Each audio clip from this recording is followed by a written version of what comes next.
Coming up, some car talk. Erectile dysfunction. The expert is back.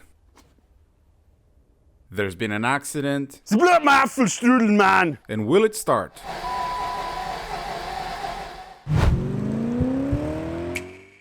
Welcome back. How you doing? Got a fresh batch of drinks and snacks? Because today, it's fight day.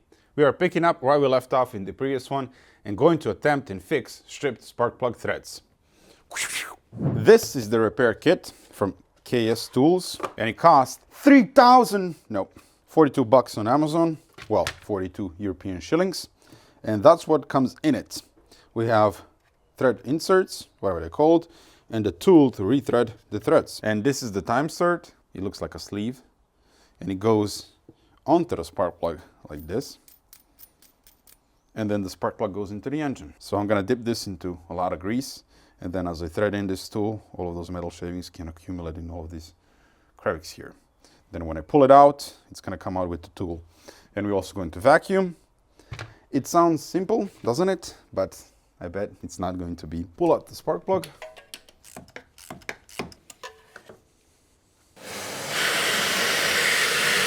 I also rotated the engine so that the valve is closed and piston out of the way, because that tool is quite long. So I put the tool in the spark plug socket with some plastic packaging.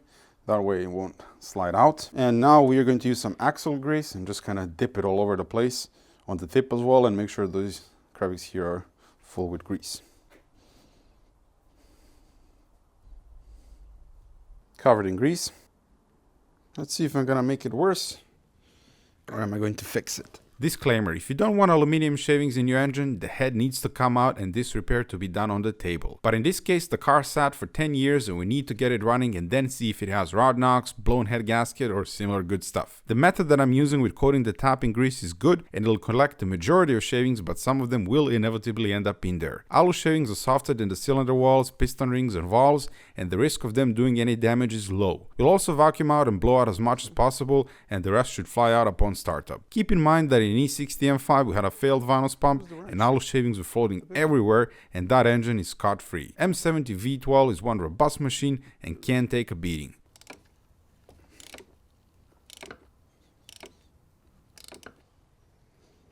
It's slowly going. I'm gonna clean it up now. You can see metal shavings getting caught in there. So I'm gonna clean it up, re-grease it, and continue. All right, back for more. The best approach here is to turn the tap a few times, then pull it out, clean it, and re-grease it. This minimizes the amount of shavings falling into the cylinder.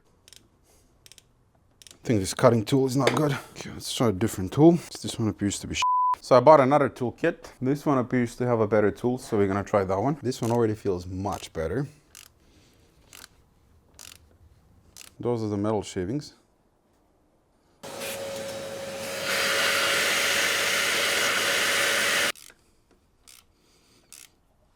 The tool went all the way through, and you can see that's the length of the thread for the sleeve. Now we can clean that up. Gonna use a cotton swab. How did I do that?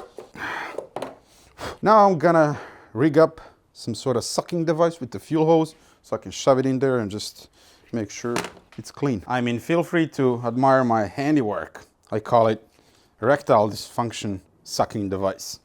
Just gonna shove that in there and suck it up. Works. Ah, there we are. Entering the cylinder.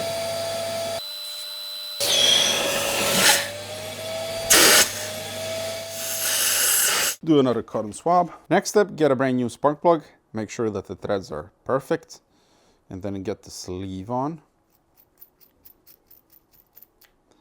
And I was thinking to use thread locker here, but after looking up at the spec sheet, it's only resistant up to 150 degrees Celsius. And obviously combustion chamber is going to be a lot more than that, so it's kind of pointless to use it. So I'm not going to use any. I'm just going to screw this in and torque it to spec and see how it works. Here goes nothing. Get it started easily. There's some resistance there. Get the torque wrench, set it to 30.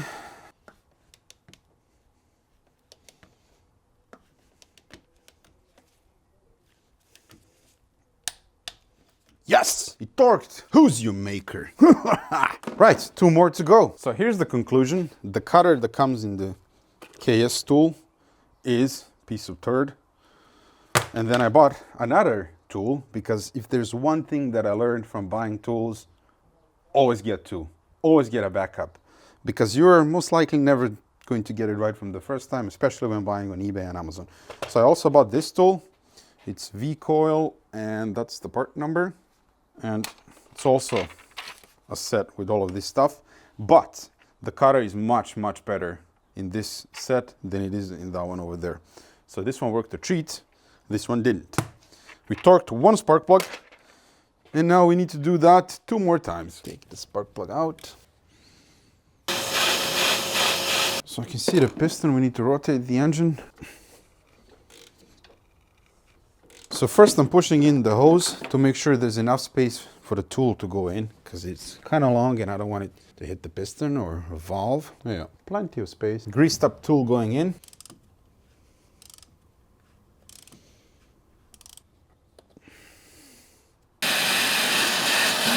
My professional tool going in, patent pending.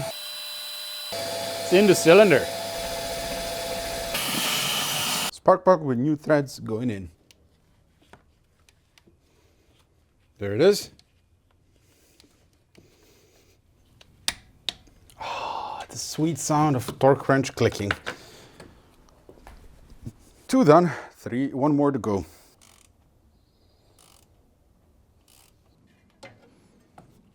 Look at that.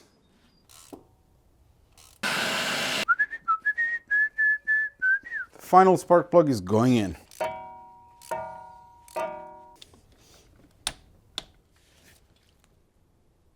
Yes! Boy, oh boy. That's really great. So we have all 12 spark plugs properly torqued to 30 Newton meters.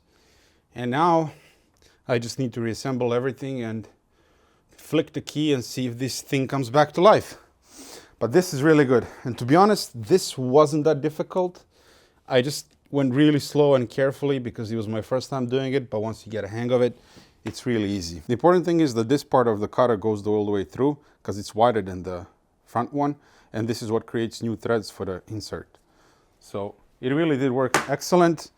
Metal shavings, I mean, we collected as much as we could with grease. I also did more cleaning of the cylinders off camera with compressed air and a more flexible vacuum hose. Now when you remove spark plugs, the time surge stays in the head and you proceed with the plug replacement as you normally would. Also, I'm really glad I bought the second tool, because I've done this so many times. You buy one tool, it's not good, then you buy another one. And this kit worked great because it had these correct inserts, and this one didn't because I ordered the wrong one. These are shorter, but this cutter was much better than this one from KS Tools. Now we're going to flush the fuel lines in preparation for injectors. Just need to get some fuel hose. And now the second one. You watch, I'm gonna go set the fuel pump on fire. Yep. Is anything coming out? Ah, it is. All right, that should do it. Do you see that here? That is a fuel leak. And it's coming from the 2 rubber lines that run inside the fender there. The one that go through the bottom. So we're gonna have to replace those now. And for that, I need to go to BMW and buy jack pads so I can lift the front of the car in the air to take the tire off. So let's do that first. Back from the dealer. I'm 100 euros lighter. Got the jack pads, 2 front ones, 1 rear one, because it has 1 rear one on the car. Oil pan gasket, oil pan bolts, the bracket for the fuel lines. So these just pop into place. The problem is these fall out very easily, and I'm not sure what's the proper technique to hold them in place, because I believe also that serves as a drain, so you don't want to clog it either. Now the missing bracket. Still don't understand why someone threw that away, but this was only 7 euros. Perfect.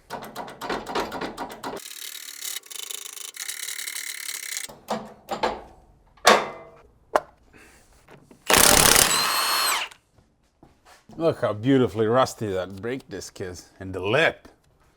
Just spectacular. Now I need to pop this cover off. I need to loosen the bracket here, 2 of them actually.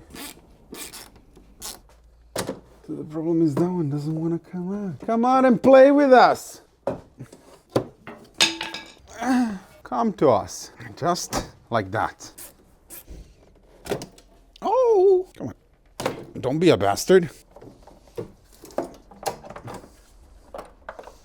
And there we are. Those are the two rubber lines that we need to replace. All right, that's ready to go back in. In you go. Job done. New OEM distributor caps and rotors made in España. Que bonito. Rotor going in. The cap. Remember when I said I'm going to send these off for cleaning, the old fuel injectors? Well, scratch that. The cleaning service costs 200 euros, including new O-rings, and that's considered cheap in Germany. Then I looked up the prices for new ones and decided to go with that instead. Found a really good deal on these original Bosch fuel injectors, 344 euros for all 12 with a discount code. And at the end of the day, these are going to be clean, but they're still going to be 30-year-old fuel injectors with over 200,000 kilometers on them. And they don't last forever, they wear out, and internally you cannot service that. So for a little bit more money, brand new fuel injectors just made more sense. These are also new design, newer style if you will. The body is thinner compared to the old ones, but specification wise they're exactly the same because these are successor to the old Bosch fuel injectors. I'm kind of excited to try them because these make a very loud mechanical noise when they work. So hopefully these are a little bit quieter. Anyway, let's see. First change these rubber lines. Come on. Oh.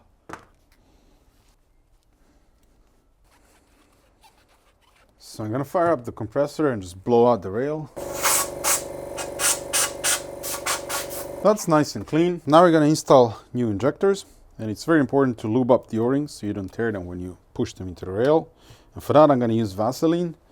And normally Vaseline is bad on rubber, but you have to think about it. These are fuel injectors and these are resistant to fuel. So Vaseline is not going to do anything.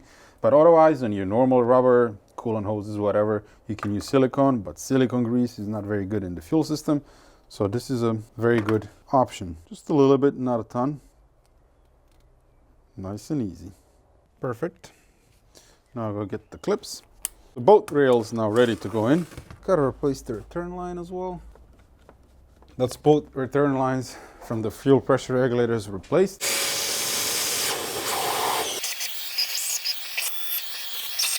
Lubed up and ready to go in. Putting brand new injectors in otherwise disgusting engine bay feels, what's the word I'm looking for? Wrong? No. Promiscuous. New parts will provoke old parts to get into shape and to work properly. That's most probably true. All right, all of them are ready to be pushed in. All of them fully seated. Don't breathe. Dropped it. I'm gonna sit on the fender, that's it. If I break something, I break it. Fuel rail bolted.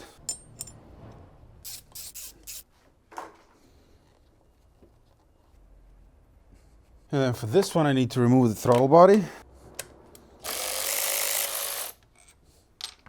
Anything interesting in there? Not particularly. Now I need to find the caps for the throttle bodies.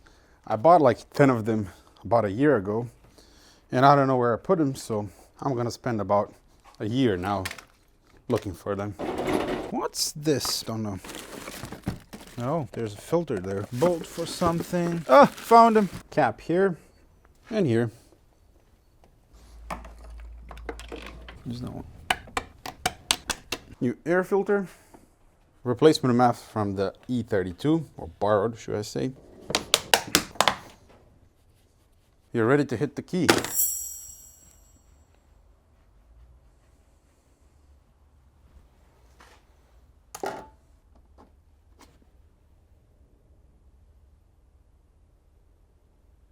What are we doing, Hans? We will show that fucking dildo how to service ein BMW. Ach so, you know what they're doing? Ja, genau. Twist the wires. Remove the fuse. Boop. und schnell 60 PS mehr. Das ist wicked. Ready. Jetzt wissen Sie, ich warte 5 Jahre Zeit. Ja? Okay.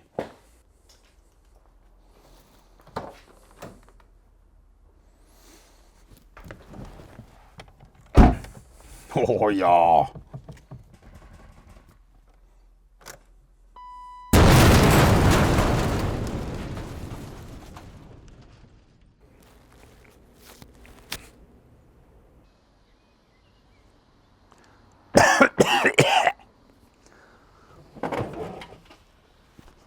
Scheiße, Hans! You made a mistake! Again! Sie bleib mal Apfelstrudel, man!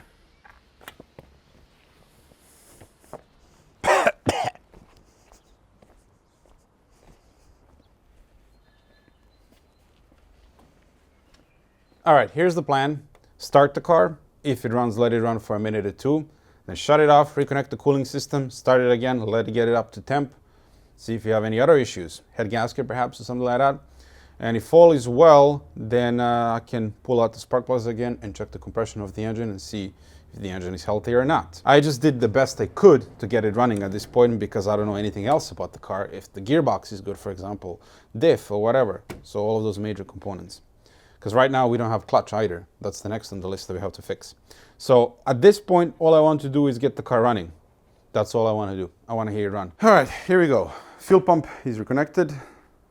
And this is the first start in 10 years. Come on, ma chérie, come back to us.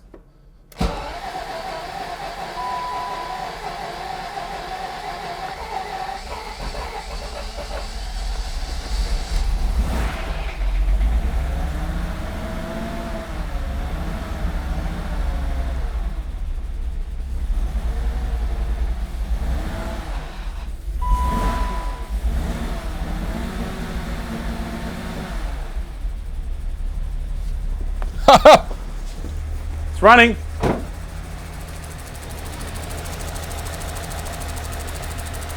It's running decently. Decently, I gotta say. Absolutely no rod knock or weird noises. The injectors are clicking like crazy.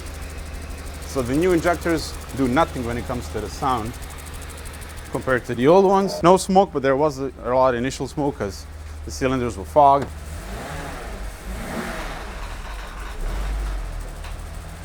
That is not a good sound. All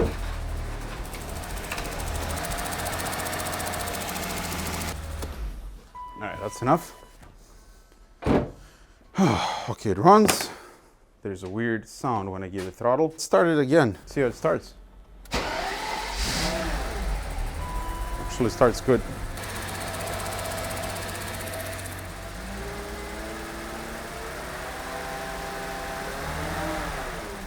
Sounds really decent. I mean, considering it didn't run in 10 years, this is good. I'm gonna shut it down. We can reconnect the belts and cooling system and then run it for longer. All right, let's proceed. First, the belts. Perfect. Belts are on. Brand new expansion tank. Here is the coolant, mixed 50-50 with water. Ignition on. Temperature highest setting. And then fan lowest.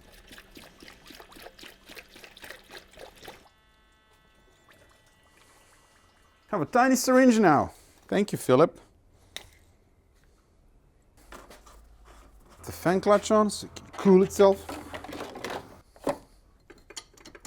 That's all. Now we need to drain and refill power steering fluid. Not sure if there's anything in there. Up the brake pedal a couple of times.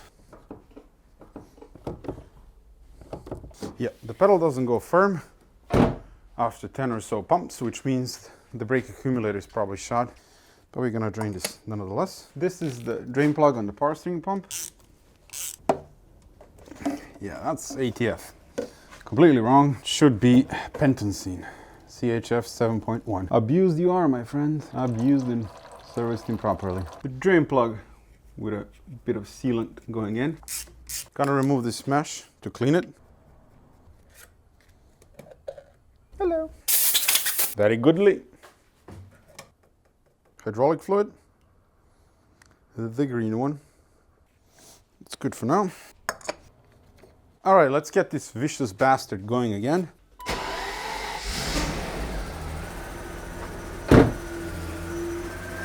That's the power steering pump, as per usual.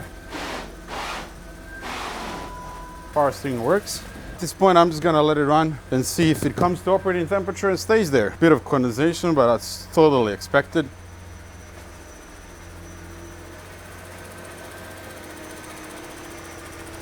I mean, it's working decent. There are some whistling sounds and stuff.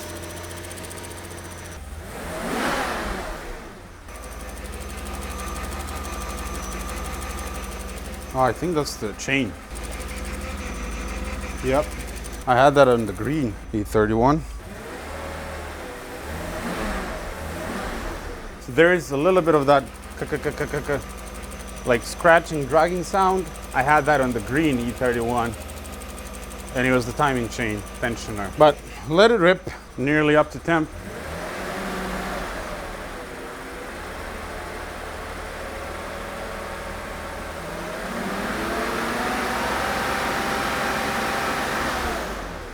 It's singing, then it starts to sound even better. Loads of condensation, totally normal, especially for a car that's been sitting this long. And it's pretty much at the middle mark.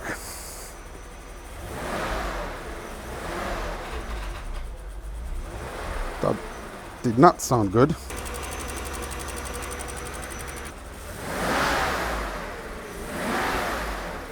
The temperature is in the middle.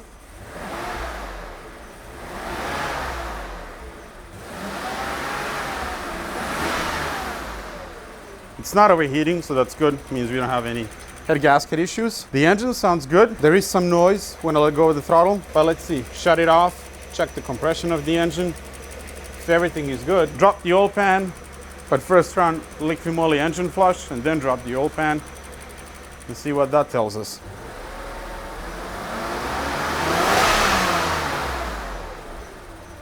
Now I'm going to remove all of the spark plugs and do the compression test of the engine. Fingers crossed. All right, spark plugs removed, ignition system disabled, and fuel system disabled. So we're ready to rock and roll and see the health of this engine. Good M70 should have around 10, 12 bars, depending on the overall health of the engine. But yeah, above 10 bars, that's good. Let's start with cylinder number 1. 2, 4, 5, 6. 14. Nearly 14, not really.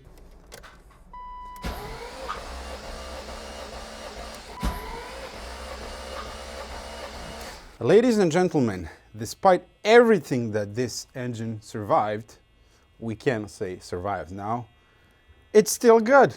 The compression is healthy. I really did have my doubts about the repair and everything, but if there's one thing in the world you should not doubt, that is the robustness of the M70 engine. I mean, this thing can take some beating and punishment. Unbelievable. The car is back. It lives. It lives to fight another day.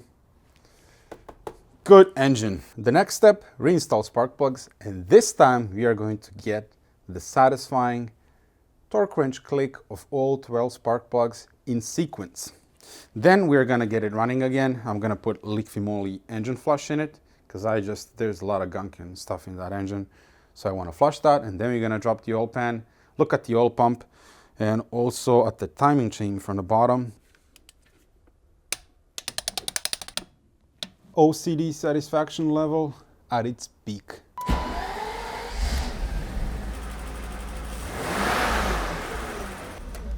So I think we're gonna park it here for now, and I'm gonna go home, make a stiff drink, and savor the victory for now. Because this was a ton of work, I'm not gonna lie. And this car was a fighter. Definitely toughest T31 to revive that I had so far. Anyway, I'll catch you tomorrow. Good morning. I am reasonably sober now, so we can proceed. First thing I want to see is how many million vacuum leaks we have. So bring up the smoke machine. Where is it?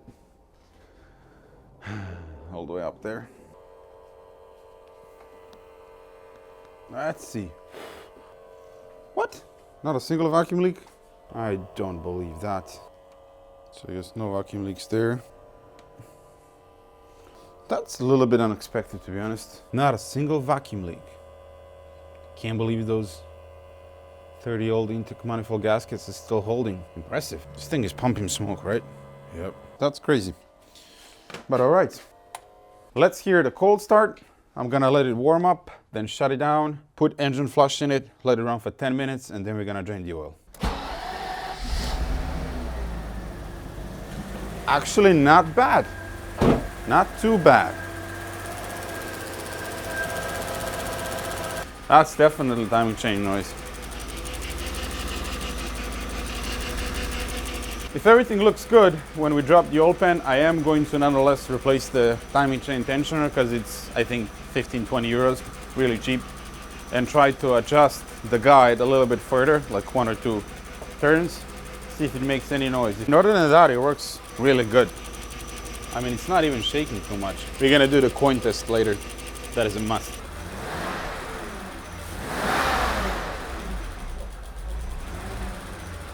It wants to turn off when I let go of the throttle.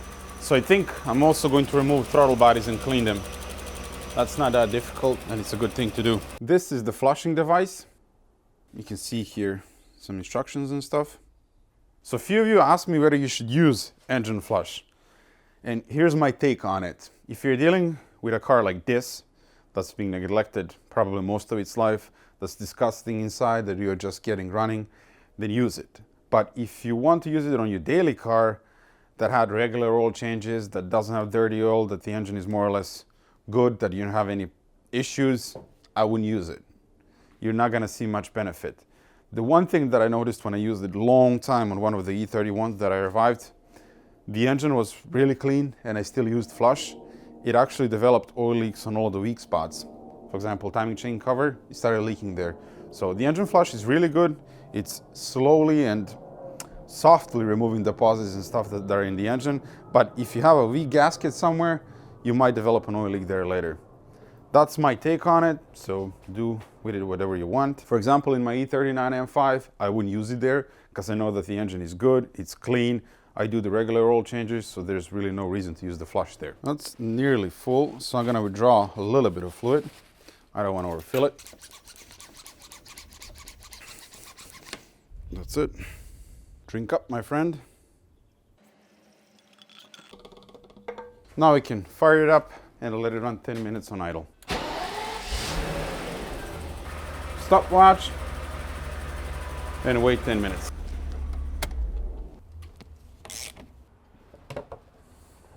Ah!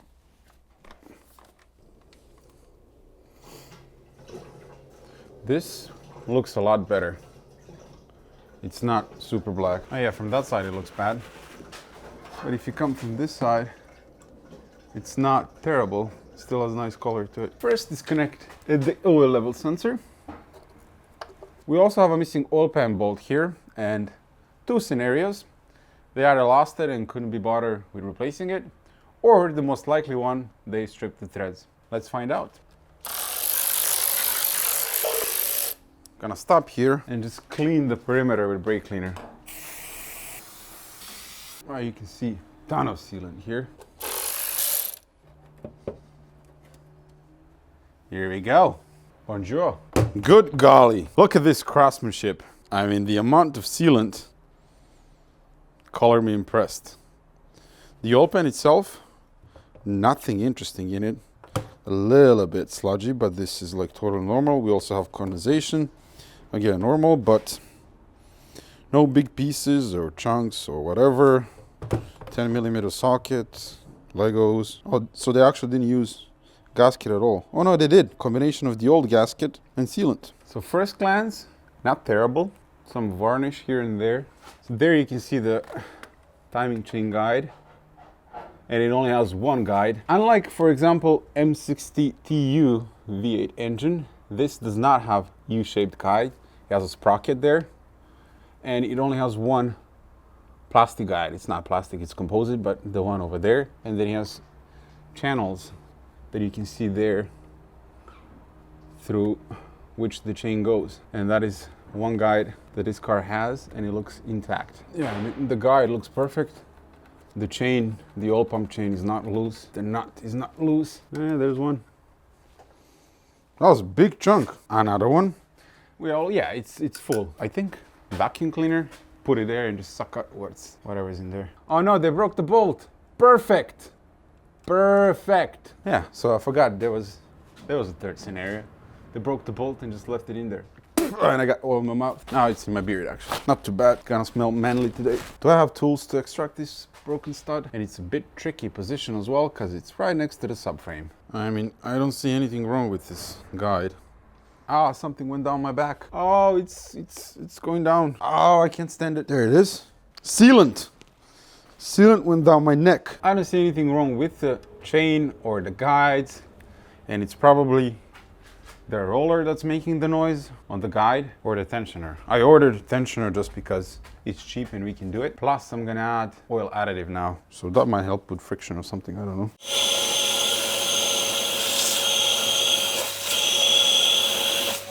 Yeah, I can actually see sealant being sucked in. That'll do it. There were chunks of sealant in there. That's gone now. This is not good. Gonna break that. I think they replaced the upper oil pan gasket and it's either falling apart or someone used, again, sealant or whatever. Next step, try to extract the broken bolt like a punch, except I don't have a punch. Now I can drill there.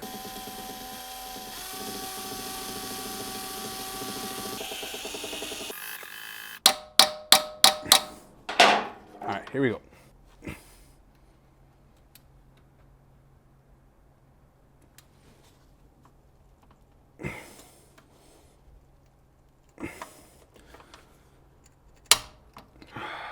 What broke? Ah, my stupid extractor broke.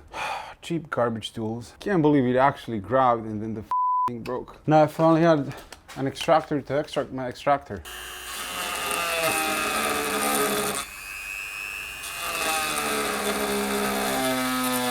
So I'm going to bravely step back and leave this be. At this point I did what I could. I was hoping that I can extract the bolt.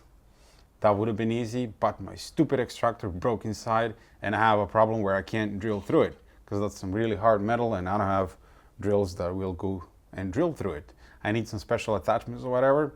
So that's one problem. Then the next problem is there's no way that this bolt is coming out now. I need to drill all the way through and then use time insert or helicoils. But then I ran into issue that the subframe is in the way. The drill, I can't get it to drill straight here because the subframe is in the way. And even if I manage that somehow, the next issue that I have, I need to drill to about there, which means I'm gonna hit the subframe with my drill. So the drill won't fit. And the upper oil pan needs to come out anyway, because I can see it leaking on the back. And then this is going to be much easier to fix once it's on the table. I don't wanna do more harm than good, so I'm just gonna smear a bit of sealant. Not like they did, but just a little bit here, and it's not gonna leak. So that's it for now. I hate leaving it like this, but when you can't fix it, you can't fix it. If it was anywhere else, for example, this one would have been super easy to fix. Now I need to clean up this oil pan.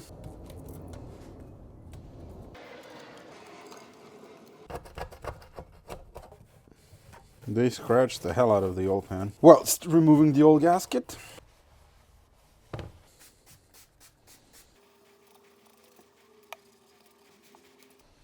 That's clean from the outside.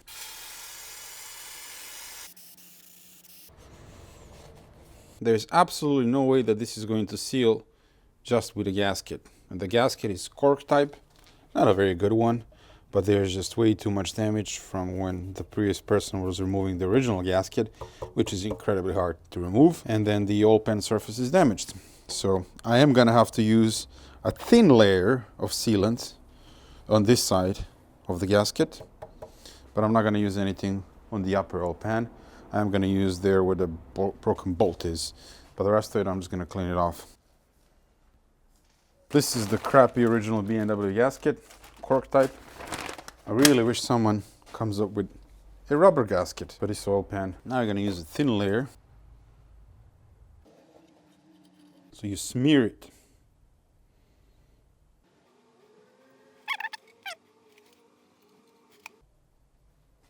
Good. Where my zip tie is at. Absolutely impossible for this gasket to stay in place. So we're gonna use the good old trick with zip ties. This is the gasket. Ridiculous by today's standards.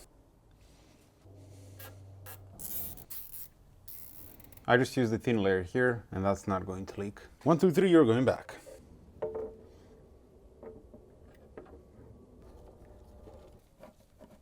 Well, there you go.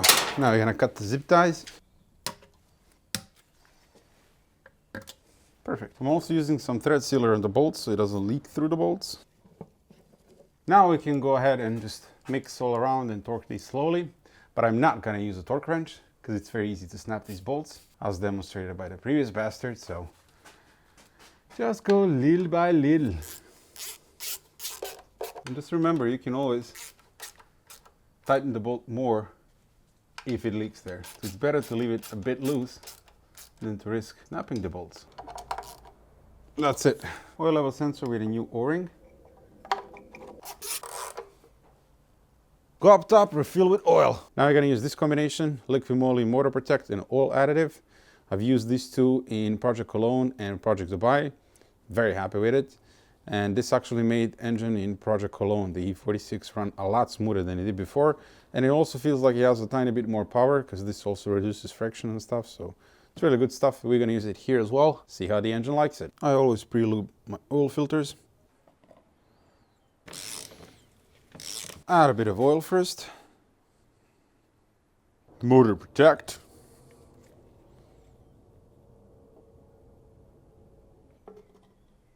Good. And the oil additive.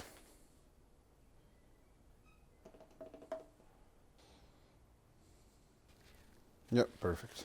Let's hear it now.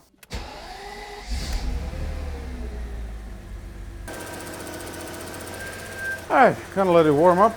Timing chain noise still there. The good news is it's just the noise. It's not gonna do anything to the engine. The bad news, it's annoying. I mean, noise-wise, it's actually a bit less than before, which is nice. I'm wondering if it's gonna make that racket again. But will it pass the test? The coin test?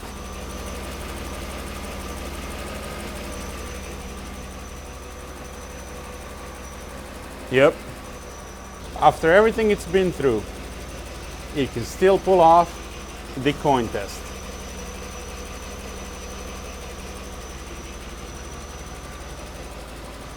I'm not gonna lie, but the timing chain noise, it's ever so slightly there, a lot less than before. And maybe the car just needs to work a lot.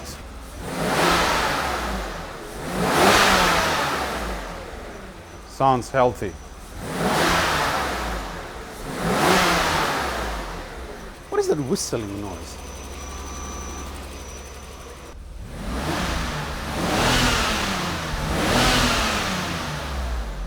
It's running really good. But we also need to drive this car. So that's the next step. Make it drive. Oh, we didn't try the single most important bit. The pop-up headlights. Look at that. FTPs, that one is not working.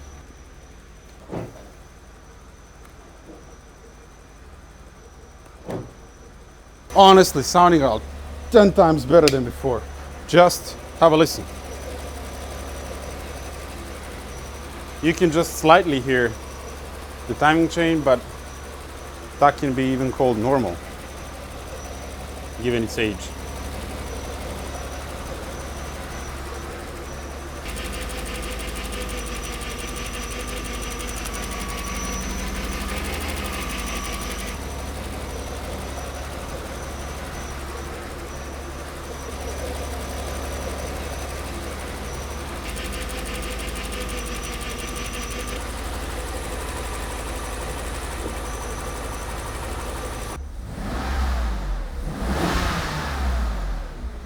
And no more that crazy racketing noise.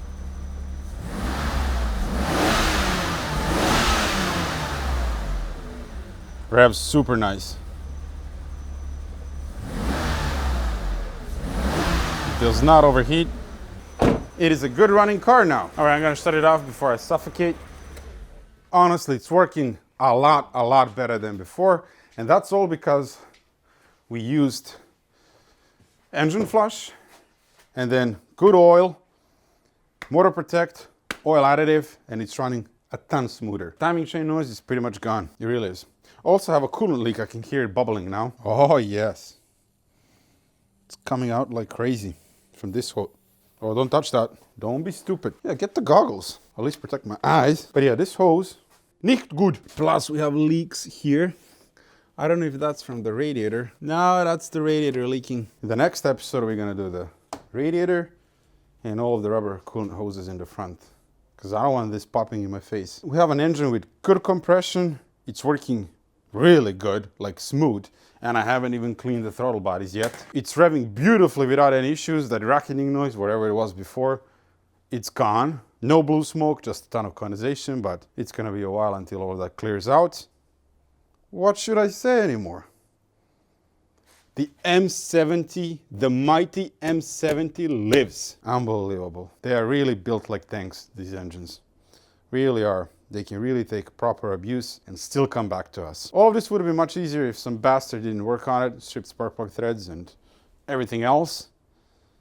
It would be so easy to get it going again. But, I mean, after everything, here it is. It lives. After 10 years, it sounds absolutely magnificent. And it's ready to rock and roll. Timing chain noise, I think it's almost nearly gone now. And as I run the car, it's probably going to be completely gone. Let's start it again, just for fun. Starts so easily.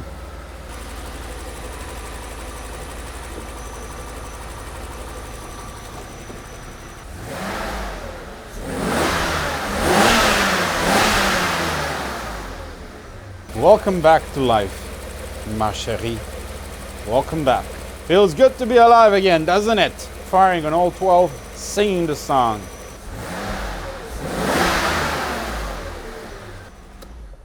Well, there you have it. This is a huge milestone for this project, given its previous state and what we had to work with. I'm continuously impressed with the 8 Series and this engine, and they got a bad rep for being unreliable, which is just not fair and doesn't do it justice, when all you need to do to keep on the road is proper service by someone who knows what they're doing. Anyway, the next step for this beauty is to get it to drive, which means gotta adjust the clutch pedal that stays on the floor, look over the brakes, and then hopefully we can go for the first drive in the yard. All of that in the next episode. In the meantime, check out the merchandise, also my Patreon account should you want to support projects such as this one.